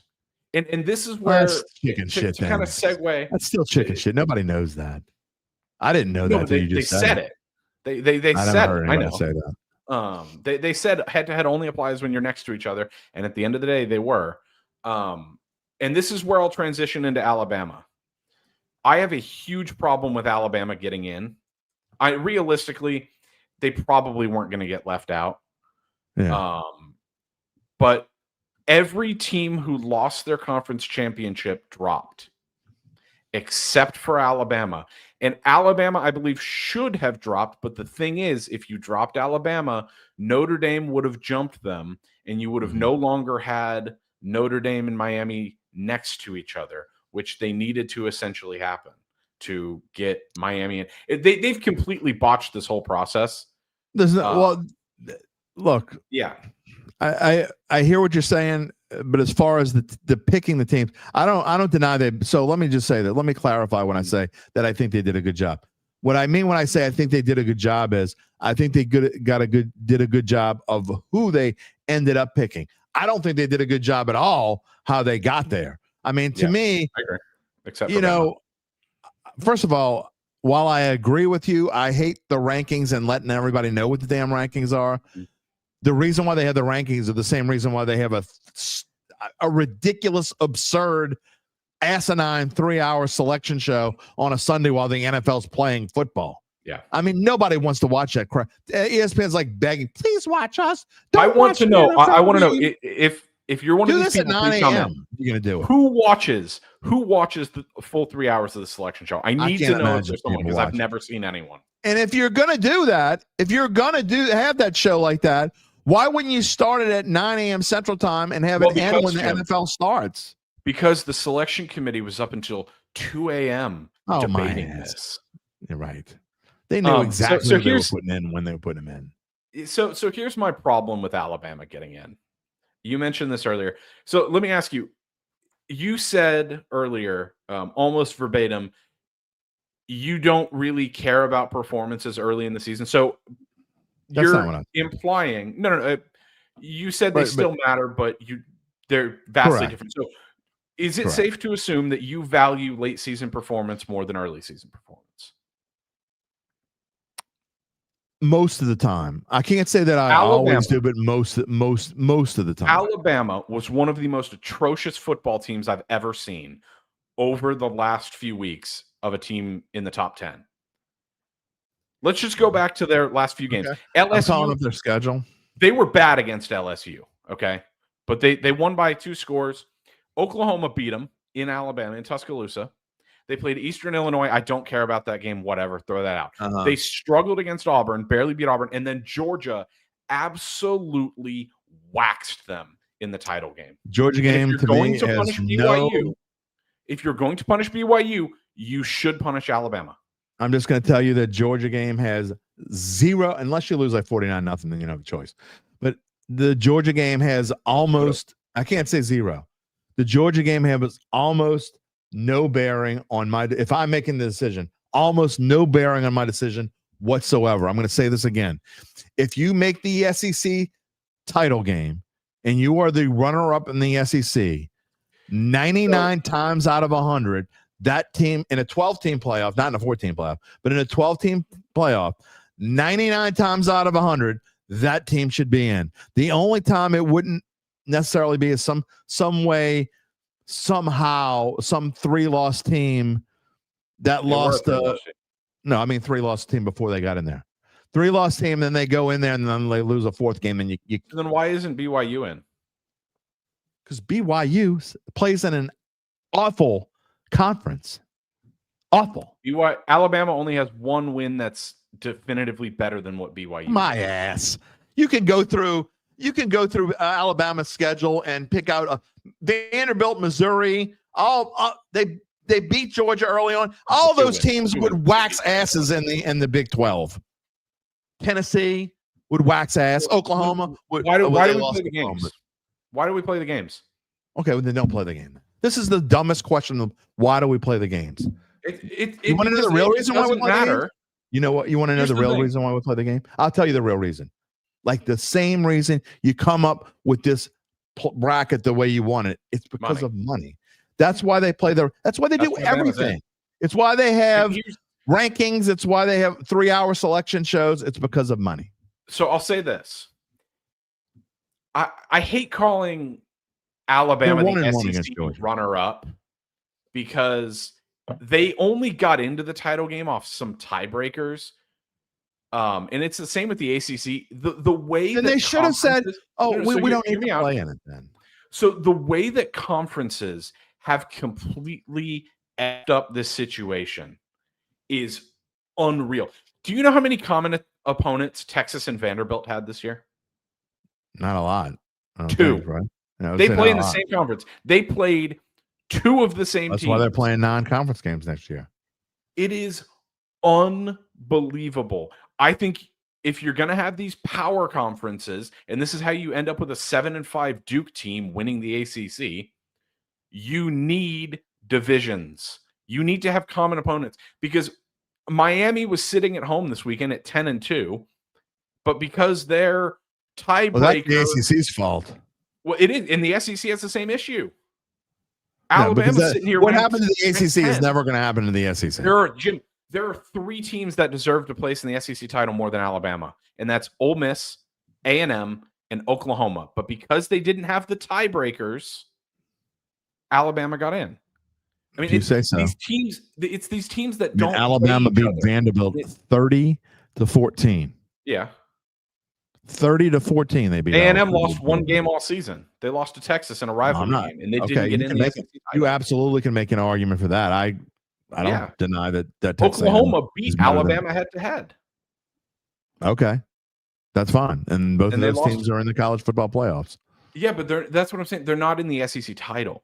And it's a problem that you don't have divisions because you have these wacky tiebreakers when teams in your own conference don't care. You don't care as much as long as they play each other, right? Like you're play each other. Yeah, but you've got to have. Okay, so Alabama beat Georgia early in the season. They're 1-1 against Georgia. Yeah, and Georgia's only loss is to Alabama. Yeah. Okay. Alabama deserves to be in the playoff. No, they don't. Not because of 1 win. Not just because of that, but they went through a stretch. Texas. Here's a stretch for Alabama from week 5, I guess, through 8. They beat Georgia. They beat Vanderbilt. They beat Missouri. They beat Tennessee. And then they beat Missouri with a backup. Then they're like, okay, South Carolina, LSU, whatever. And then they lost to Oklahoma by 2. So, and then they beat Auburn and lost to Georgia. I mean, this is, to me, handily to Georgia. Alabama is, over the last month of the season, has not looked like a playoff team at all. And that matters to me. Okay. At the end of the day, I think the playoffs are too damn big. I think it's too damn big. Oh, no. Yeah. No. Then you think college basketball playoffs too big? No, I don't. Well, that's absurd. That's a ridiculous argument. It's much the same easier to go on a shit. Cinderella run in basketball than it is football. There is. You have way more conferences in basketball. A 15 seed who makes the Final Four once every 20 years? It's happened, 2 times? Or however many times that. 16 seeds never make it. So a 16 seed has never won more than 1 game, right? And that didn't even happen until recently. Or did they win 2? I don't remember. I think they won. No, they've won a couple. Anyway, if you go by what seeds 12 through 16 have done, 13 through 16 have done in the history of the college basketball tournament since they expanded 64, the same argument you're using now, you could say there's too many in basketball. And I don't think there's too many in basketball. I think first of all, it's a moot point because college football is going to have more teams in the playoffs. It doesn't matter what. It is. But if you're looking at this field, realistically, I only think there's 4 teams that can win it, and I think it's the top 4 seeds. Maybe if you would have said that last year, you would have been wrong. I mean, the 6 and 7. Not necessarily. I wouldn't have said it last year because I think Ohio State. Well, but you can't have a different system one year than you have the next year. That's so. I mean, what you're saying this year, we have short memory. We all have short memories. I don't necessarily agree with you, but I hear your point that a lot of people think that only. A lot of people think that only one of the top 4 seeds is going to has a chance to make it. And I get that. But you can't say this year a 14 playoff would be great. But last year we had 8 teams that could win the national championship. I never said last year it wouldn't have been great. But you're saying that there should be fewer teams in the playoffs. That's my point. Okay, so last year it was fine to have more teams. This year it's not fine. I never can't said do that. Well, you just said last year we would have been screwed out of Ohio State would have never won the national championship if we'd have fewer. If you want to go back to 14, they were what a 5 seed, a 6 seed? No, there was either a 6 or a 7 seed. I don't remember. I thought it was 7 versus 8. It's either 6 versus 7, 6-7, or 7 versus 8. I don't remember which one. One of the two. But definitely, if you want to go back to the 14 playoff, what I'm saying is Ohio State would have never won the national championship. That's fine. I think because I think if you Jim, nobody wants to watch Oklahoma. Nobody wants to watch Oklahoma or Alabama. I do. I just watched Alabama get their asses handed to them for 4 quarters. I want to watch that game. You don't want to watch it. Football. I've watched their terrible football for the last month. I don't want to see them again. I think that you're a big brand. You lost. If it was up to me, I'd have 32 teams in there. You don't deserve a seat at the big kids table, Alabama. I'm sorry. You don't. Okay. You're not going to make a semifinal. You're not going to win a title. Go home. They got play in the ReliaQuest Bowl. They're not. They're going to be playing the college football championship game. And then Alabama has not done. They haven't. No. Oh, let's see. Where would they go? They have an excellent chance to play in the Rose Bowl. And they'll get waxed by Indiana. Maybe not. Because and if they don't get waxed by Indiana, atrocious. If they beat Indiana, which I'm not saying they will, but if they beat Indiana, then people will be saying they didn't even deserve to be in there. It's so much bullshit. Everybody just love Alabama, and then they will have earned their way into the semifinals, and people will still be bitching and crying and moaning. Let me ask you this: why is Alabama any different than Texas this season? Why did Texas deserve to get in? Because they had 3 losses going into the playoffs. But they had 3 top 10 wins. Who gives a shit? They lost 3 games in the regular season. That's Alabama lost 3 games in general, including having the worst loss of both going into the SEC championship. They had 2 losses. I'm going to say this one last time, and we can agree to disagree. I'm telling you my reasoning. I understand your reasoning. I don't agree with you. You're not understanding my reasoning. If you make the SEC championship game, I don't give a rat's ass what tiebreaker you got. Technicality. I don't care why they made it. They made it. It means you're one of the best 12 teams in the country. Period. Amen. Good night, Irene. That's my reasoning. You don't agree with it? I get it. I understand it. It is what it is. And until You figure, unless you have hard, steadfast rules, which I don't know how you would do in college football, but because then people would bitch about the rules too. If you had rules like the NFL has, if you're whatever, the top 7 seeds or whatever, unless you come up with rules, everybody's going to be pissed off about it. I think you should do away with auto bids. That's then you're going to then there's no reason for the Tulanes of the world to even fight as hard as they've been fighting. I completely disagree. I'm not saying that. No, I'm not saying that. If you get rid of the auto bids, then Tulane's never going to make it. Why not? Tulane has 0. Tulane, unless they go undefeated. Cincinnati made it in a 4-team playoff from the group of 5. I'm saying in general, 1 year out of 8, maybe once out of 8. 1 year out of 8, you're going to have a team that's not from a Power 5 school if you completely take it away. That's my opinion. But I think if they would do that, I would still watch it. But what I'm saying is, I enjoy the Mighty Mites of the world. It's not because it's Tulane. Tulane could have lost and it'd be North Texas. I would have been just as fine with it. I agree with you. I'm not saying leave the group of 5 out entirely. I'm just saying they backed themselves into a corner this year when they said the 5 highest ranked conference champions would get in. And now you're sitting here. Let me put it like this. Notre Dame is one of the top 12 teams in the country. They are. They've looked really, really good down the stretch. And their 2 losses were against 2 top 10 teams or top 12 teams. I don't know how anyone could possibly know that they're one of this is and y'all bitch about Tulane. I would argue that other than obviously losing the first 2 games they lost them now. The rest of their schedule, Purdue sucks. Arkansas. No, I'm not. Don't get me wrong. I'm not going to argue. NC State I'm not arguing Notre Dame's schedule. USC even sucks, but okay, you want to say they don't suck fine. Boise State sucks. Boise State won the Mountain West. Boise State got shellacked by South Florida? No, South Florida. 34-7. They lost. They suck. They still won the Mountain West. I mean, USC is a more impressive win than anything Tulane has. No, I mean, Tulane beat the ACC champion. Okay. Who's ranked what? I don't care what they're ranked. They beat the ACC champion. They didn't just beat the ACC champion and they smoked them. No. We're not doing this. We're not going to say the ACC. We are doing it because I'm telling you, we're doing it. They are. Okay. Then what's the difference between the ACC and the Mountain West? I don't know. They both suck, right? What Miami got in? That's Notre Dame. Mountain West got 0. ACC got 1. Why are you discounting Notre Dame's win over the Mountain West champion and praising Tulane for their win over the ACC champion if they both suck? The ACC is better than the Mountain West, but not by a whole shitload. Not by a whole lot. But USC is better than anything in the ACC. We're sitting here debating stuff that doesn't matter. Again, until you get strict guidelines, and I'd almost rather here's Chad Gage. I don't necessarily want this. Why not just have a 10th of conference champions, period? I'd almost rather that so everybody could just shut the hell up. I mean, I would still watch it. I mean, I think you need to do away with auto bids. I really Here's what I think you need to do away with. This is what I wish they would do away with. And I know it'll never. There's lots of things we've thrown in here because we know it'll never happen because of money. Here's what I wish would happen. I wish they would get rid of the conference championship games and everybody play a 13th game.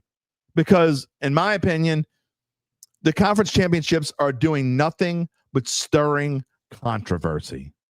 If they are only there is, and people could say you can say whatever you want, and I'm not going to believe. I mean, I'm not necessarily going to believe. I don't disagree with you, and I'm certainly not going to believe the average Joe when they say if Alabama hadn't played in the conference in the SEC championship game, no one, and I mean no one, would be bitching that they're in the top 12. Get out of here. Alabama's not looked like a playoff team over the last month. Hate Alabama. No. I mean, I do. You make picks in your best bets that you do, and I don't even think you realize you do it out of and I get it. It's hard to see the forest through the trees. I hate Alabama too. Rag on my best bets picks all you want. I'm top of the table right now. I'm not ragging on your best bets pick, but there's lots of picks you made that you go back and look. It's because of biases in your head, and you finally stop getting away from some of them, which is, by the way, why you probably started winning a little bit. But I don't really make picks with much bias. You think you don't? I want a list of picks that I've made. Okay, no problem. I'll gladly go get you a list. But the point is, I get people. If this were, let's just say, if you take the A off their helmet, I hate looking at that A like everyone else does. If you take the A off their helmet, and let's just say Tennessee was the same exact team as Alabama. I'm not saying this Tennessee. I'm just saying in general. All the people that played for Alabama were wearing orange and wearing the T on their helmet and played the exact same schedule and had the exact same results, but it was Tennessee and not Alabama. I promise you, there wouldn't be, and I'm not saying you, I'm saying there wouldn't be near the backlash there is, because people I would still hate it. Effing hate Alabama. And if they have any reason whatsoever to say that Alabama doesn't deserve to be in there, they're going to say Alabama doesn't deserve to be in there, period. I agree, but I also don't think Oklahoma deserves to be in there based on their play.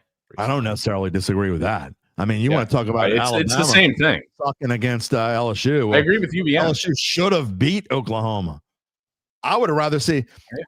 I don't care right now if you take out Oklahoma and put in Notre Dame. I'm fine with that, but we'll see. Alabama's going to play Oklahoma. I'm just saying. I think you need to take out. They backed themselves into a corner here to put a bow on this conversation. They backed themselves into a corner here with the auto bids, and that's why you have James Madison in there instead of Notre Dame. Do I think they made the right decision with Notre Dame? Yes. Miami absolutely deserved to be in over them because they beat them head to head and they have similar resumes. But I think Notre Dame is one of the top 12 teams in the country. I really do. They've won 10 in a row. They have a couple impressive wins, mostly, military academies and bottom of the barrel Power 14. But their games against USC, their game against Boise State, they've shown us that this team, CJ Carr, Jeremiah Love, they've grown as the season's gone on. I think they're one of the top 12 teams. And I think you want to talk about teams that haven't been. You want to talk about teams that haven't been good. I mean, Texas A&M beat South Carolina by 1. I disagree with you. Yeah, no, A&M before they played Texas had played the bottom 7 teams in the SEC. This is why I think you need divisions, because you are just getting such a wide array of results from these teams. Like A&M was not tested. Their win over Notre Dame was kind of fluky. Yeah. But I'm not going to sit here and talk about a week 2 flag that should have been thrown. But A&M played the bottom 7 teams in the SEC, and then they played Texas, and they lost to Texas. So if A&M wasn't in the SEC, we would have been having the same conversation around Notre Dame that we're having. They only beat Auburn 16-10. And they beat Arkansas. I forgot about this. They beat Arkansas by 3. Arkansas is terrible. You're just helping my point from earlier. I do not think this many teams deserve the shot at the playoff. I think it's going to be fun to watch. Oh, I disagree with that part of it. Watching it, but I don't want to see A&M. I don't want to see Oklahoma. I don't want to see Alabama. Then don't watch it. I don't want to see James Madison. I don't want to see Tulane. These teams cannot realistically win titles. So I'm going to watch. I'm just saying. I think I can poke holes. I mean, do I think Tulane or James Madison can realistically win a title? No, but I've seen stranger things happen in sports in general, and those teams deserve to be there and whatever. And so that's why I would expand it to 16, keep the rules in place you still only have one Power 5, I guess, in this case too. Whatever. What is expanding it to 16 do? Lucas is agreeing with you. Should have kept it at 8. By the way, I made sure I put that up there because we had an X comment. Keep it at 8. Because you're going to have the same thing that happens with 16 teams. There's always going to be people that feel like 8. It's the same thing with 8. It is. It's the same thing with 4. The same thing with 16. It'd be the same thing with 32. Go back to the BCS. BCS sucked. That was absurd. Everything sucks. Every method that they find sucks. You know what I wish they would do? I wish they would do what baseball does and have super regionals and shit. That would be a lot of fun in football. I know you're going to absolutely hate this, and there's no realistic way of doing it in college football. Soccer has the best way of determining a champion. I have no idea how soccer does. You'll have to tell me. Soccer in England, they have 20 teams in their top division. You play all 19 teams. Wait, you're talking about European soccer? Yeah. Well, how could you play 20? How could you play? Well, that's what I'm saying. games? You can't do it, but it's the best way to determine a champion because everyone plays the same 19 other teams on a home and away platform.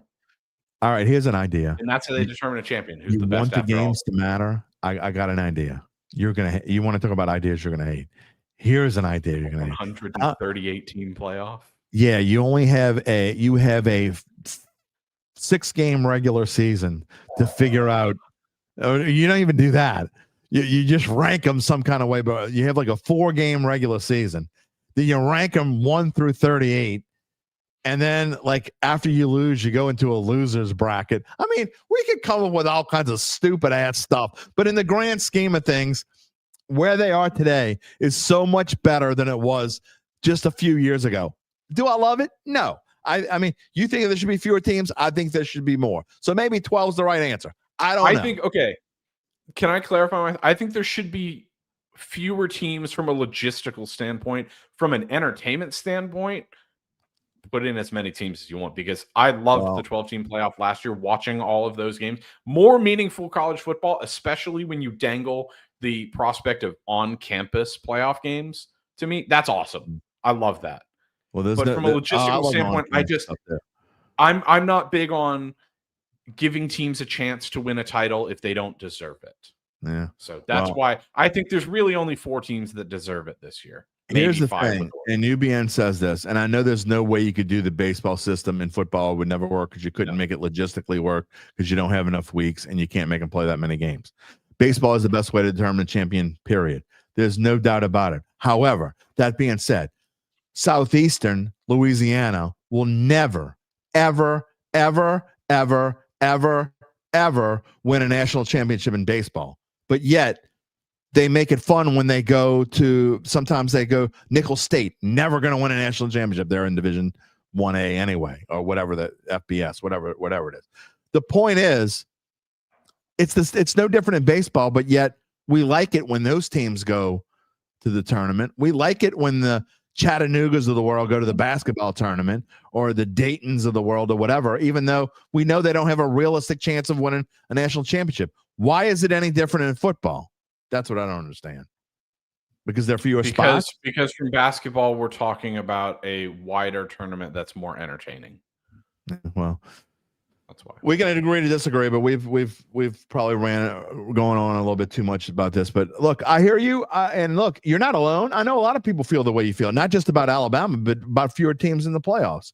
There's no way to perfect this. There's no right answer in this. There really isn't. You know what the NCAA is going to do? They're going to do what makes the most money. Okay. And honestly, the reason they hadn't done this a long time ago is because they weren't smart enough to figure out a way to involve bowl games in their playoffs. And they finally figured out how to do it.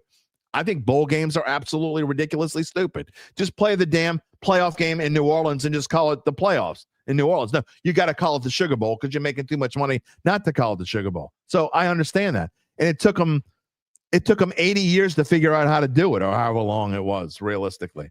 But what they have in place today, I can tell you right now, is growing up in an era where they didn't have any playoffs. There was no BCS. There was no CFP. There was none of this shit. It was just whoever the sports writers think is number one, that's who number one is. And we've come a long way, baby, from that crap, because that's a bunch of malarkey.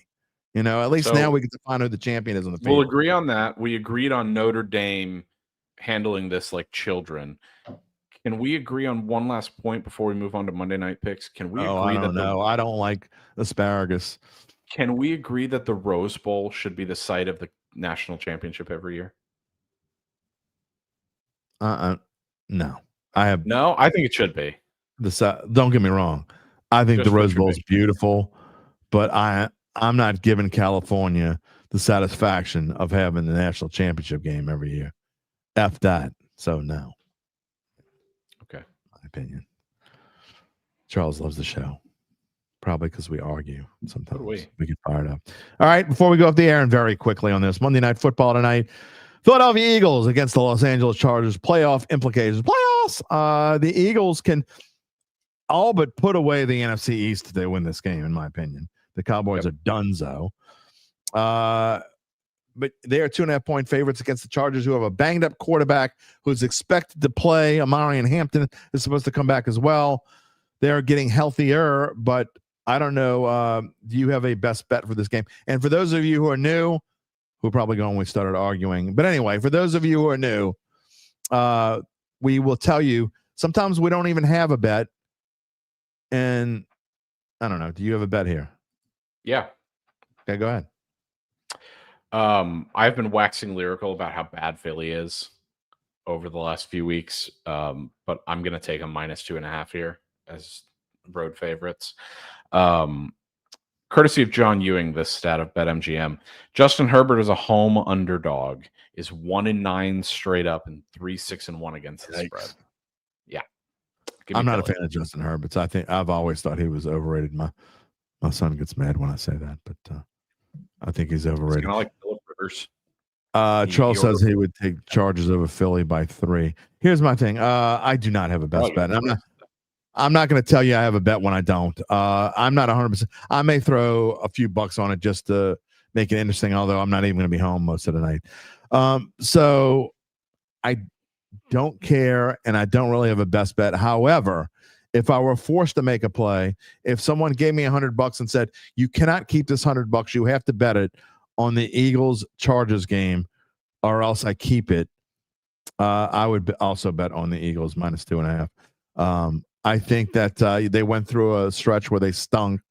I don't think they're as good as when they won the Super Bowl, obviously, but I don't think they're nearly as bad as that really crappy stretch that they went through. And I think that they're going to start to feel their way as they get closer to January. And I still think they'll be a force in the NFC playoffs. I don't think they're going to go to the Super Bowl, but I do think that they're going to be a player. And it wouldn't surprise me at all if they're in the conference championship again. So against one of the NFC North. Got a lot of fun players. Yeah, I mean, I still think Green Bay is the best team in the NFC North. But I said that in August. I'm going to stick with it until somebody proves me wrong. I will say this, Chad. Saquon Barkley over rushing yards. I'm playing against Saquon, and I've got to win. I know what you meant. He's correcting himself. I will say this. I hope that he doesn't do. Although he can score twice and have 100 yards, and I'll still win. But I don't want to sweat. I don't want to sweat it. So I would rather. I'm up by like 100, so I don't really have a chance. 8 ounces of the Rose and Sugar should be the only 2 bolts in that. See, that's Cotton another Bowl. Reason. Cotton Bowl's fine. Yeah, the OG Cotton Bowl. Yeah, I'm fine with Cotton Bowl. Fine with the Orange Bowl or whatever they play in Miami. I like the rotation, but I think that New Orleans. I know I'm biased, but I think New Orleans is the best place to have any championship game, any kind of. I don't disagree with you. I just think the Rose Bowl is the best stadium. UBN says, what's a Dattitude on the road? Possibility. Yeah. We'll see. It's a possibility. You guys come into Houston for the Texas Bowl. Yeah. Oh, I didn't do an out slide, but oh well, you know what I mean. All right. I will see you on Wednesday. I'm going to go back to this to go out today. Sounds good. See you Wednesday. All right. I don't know who. Actually, I do know. Wednesday, I'm going to give you a heads up talking about, and I meant to say this earlier. We touched briefly on high school football. I have not, and I know a lot of you don't come here to listen to that, but I have some really good stories coming up on Wednesday. Okay. So the state championships in Louisiana are this weekend, and there are some intriguing games and some intriguing coaches. And so I really wanted to have the Cars playing St. Augustine in the Division I Select Championship. And for those of you who don't live here anymore or don't know about high school football in New Orleans, let's just say that I think Carr could give Nicholls State a run for their money. And I'm dead serious. Like, I don't know if they would beat Nicholls State, but I think it would be a good game. I don't think they would beat Ooh La La, but I think it would be a good game. And all these players coming out of Carr and going to schools, LSU has a ton of them. Okay. A ton of players coming out of Carr High School and going to LSU. So anyway, Carr is playing St. Augustine, the home of Leonard Fournette, in the state championship game they played earlier this year in this Catholic League. So I was really trying to get the two coaches from those schools on the show, and it just didn't. I don't think it's going to work out. But what I am going to do is, but we are going to talk a little bit about that. So what I'm going to have on Wednesday's show, it's always guest day. And of course, we're going to talk about the Saints, and we're going to probably talk a little bit about LSU and Tulane. But we're going to have two recorded segments on with the St. Charles coach and Wayne Stein, who I've known for a long time. They are in the Division II Select Championship game against Archbishop Shaw, which is my alma mater. Shaw going back to the state championship in back-to-back years. I'm going to do a recorded segment with Shaw coach Hank Tierney. And then my friend, and you've seen him on this show before, and if you've listened to me, you know that we've done things together. My friend Nick Saltomaggio, who is the head coach at Franklinton High, they were in the Dome last year. He is going to come on the show on Wednesday and tell me his thoughts of what's going on in high school and what we can expect for the state championship games this weekend. But I don't give prep enough love, and I'm telling you, for those of you who don't even care, I'm going to make it, I promise you we'll make it so it's interesting for everyone and not just who we think is going to win. So I want to talk about high school sports in general, the state of high school football and where we're at. And I make an argument that, and I've been covering high school football for a long time here in the state of Louisiana. I make an argument that it may be in the best place that it's ever been. It is just fantastic. And so I thought it was important to get those stories out. Now, if I hear from Coach Valdez or Coach Bryce Brown at Carr, then we will find a way to get them on. But I've reached out to them, and neither one got back to me. And Coach Brown has, I haven't talked to him in a little bit, so I understand they're all super busy. I completely get it. But I've confirmed with Coach Stein, and I've confirmed with Coach Tierney that we're going to get because of their schedule, it's hard to get them on live. But we are going to get their stories on, a little 10-minute tape segment from each one, and then Coach Saltomaggio will come on from Franklin. He will be on live if you have any questions for him. So it should be a fun show on Wednesday, doing a little something different before we get to Friday. And of course, we'll be previewing on Friday. No college games this week, none that we're going to talk about. So of course, Zach Ewing will be on Friday, and we'll talk a little about what's going on with Tulane and what he thinks, and if he thinks LSU would give a darn in the Texas Bowl. But we'll save those picks for next week. But we will certainly talk on Friday about where the Saints are and their game against Carolina. And can you imagine the Saints sweep Carolina? I mean, Carolina could win the NFC South and get swept by the Saints. It's a possibility. I'm not saying it's going to happen, but you got to say it's at least what, Gabe, 15% chance that happens. And I think that right now, Carolina is tied with and I usually put the standings on there. I stopped doing it, but the Saints stink so bad. But I mean, the Panthers and Bucs right now are tied record-wise. Bucs own the tiebreaker, but it's theoretical.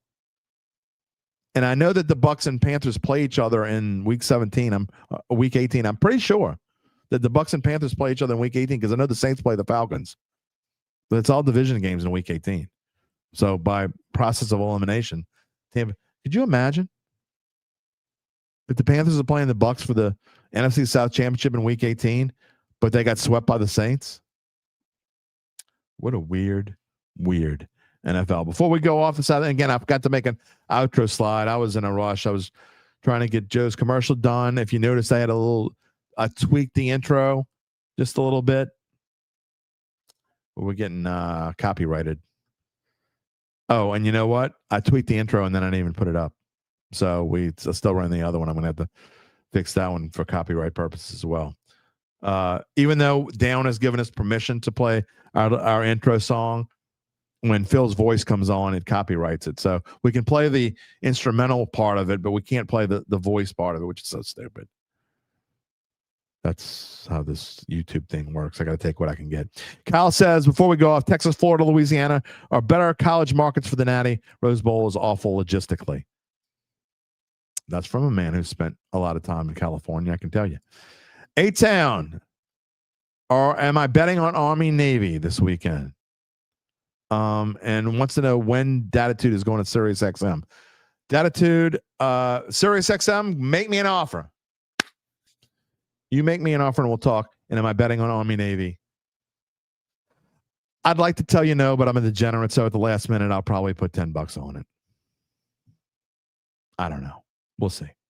All right. I want to thank everyone. We had some more super chats this morning, superstar stickers, whatever they are, for people supporting this podcast. I thank you so much. And everyone all my regulars who come back on a regular basis. If you're new to the show, please subscribe to the YouTube page. That's where I would love for our family to live. Most of our Dattitude family lives there. And we appreciate you for listening in and watching. And give us a thumbs up, give us a like. And remember to click the little bell. You'll find out when we go on the air live, when we have new shorts. I had a new short up yesterday. I've been doing instant reactions after every Saints LSU game. And I was going to do one for Tulane, but I wasn't home. So I didn't get a chance to do one for Tulane, but probably will after their playoff game against Ole Miss. I probably will do one. But we also do shorts on our hot takes. We might have a short that came out of this show. Who knows? Maybe fun from Gabe and our discussion. We'll make a short out of that. But until Wednesday, we're going to see you later. That is it for Dattitude on this Monday. That's how we started the week. We talked about Tyler Shough. We talked about Tulane. We talked about LSU. And we talked about the CFP. What else could you want? Nothing. That's why we'll leave it all for next Wednesday. Until then, take it easy, my friends.